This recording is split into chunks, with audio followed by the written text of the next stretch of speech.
Hello and welcome to our channel. Tonight we're in northern Mozambique, where the Indian Ocean breeze now carries fear. Last month, 7 armed ISIS fighters marched openly into Mocimboa da Praia, seized a mosque, unfurled their black flag, and preached from a minaret microphone in broad daylight. Faces uncovered, locals filming instead of fleeing. This is not 2020.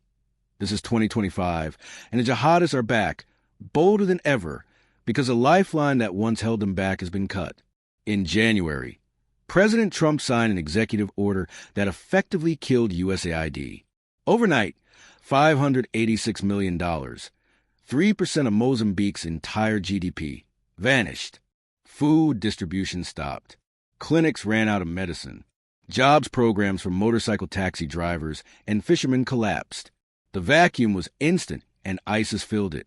Since September, insurgents have beheaded dozens, displaced nearly 100,000 people, and now account for 11% of ISIS's global violence in a single month. What you're watching is the direct result of America walking away from one of Africa's poorest nations.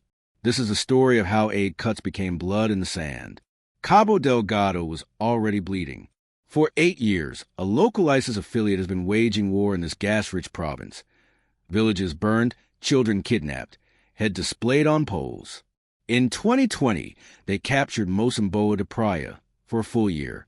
Rwanda and Southern African forces eventually pushed them back, and USAID poured in hundreds of millions, emergency food for 1 million displaced, HIV drugs, water pumps, and crucially, small grants that kept young men too busy to join the jihad. Motorcycle taxi drivers got helmets and licenses instead of AKs. Fishermen got new nets and early warning networks instead of being snatched by insurgents. It wasn't perfect, but it worked.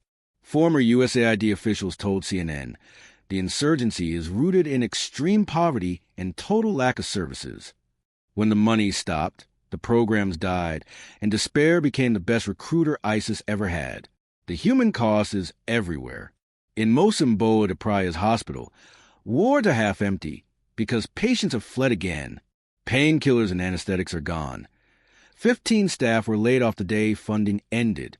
In the market, former motorcycle taxi drivers who once wore USAID-funded reflective vests now sit idle, easy prey for a $50 enlistment bonus. Fishermen watch their boats disappear at night, unsure if the crew defected or was kidnapped. One local development worker lost 2 sons and a daughter to ISIS 6 years ago. Only the girl escaped. When I say their names, I break, he told CNN. In the Christian neighborhood of Felipe Nyusi, entire streets are abandoned. One survivor reenacted his brother-in-law's beheading for the camera, arms tied, beaten with sticks, head severed and placed on the body as a message. 8 men killed in a single night raid, 7 of them beheaded. Displacement camps around Mweda are swelling again, almost 100,000 new arrivals since September. The Norwegian Refugee Council and World Food Program have slashed rations. UNICEF is down to life-saving interventions only. The UN asked for $352 million this year and has received barely a fifth, with just $3.5 million from the United States, compared to $98 million last year. Aid workers are blunt. We had an underfunded crisis. Then USAID vanished overnight. Water systems stopped. Food distributions were suspended. 2026 looks bleak. Less than an hour's drive away lies some of the world's largest untapped natural gas fields. Total Energies and ExxonMobil have billions invested in the Fungi project, ringed by private security and razor wire. In October, Total hinted it may soon resume work. The irony is brutal.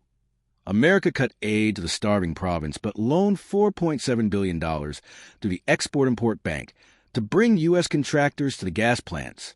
Trillions in future revenue are being protected, while villages burn and children starve 30 kilometers away.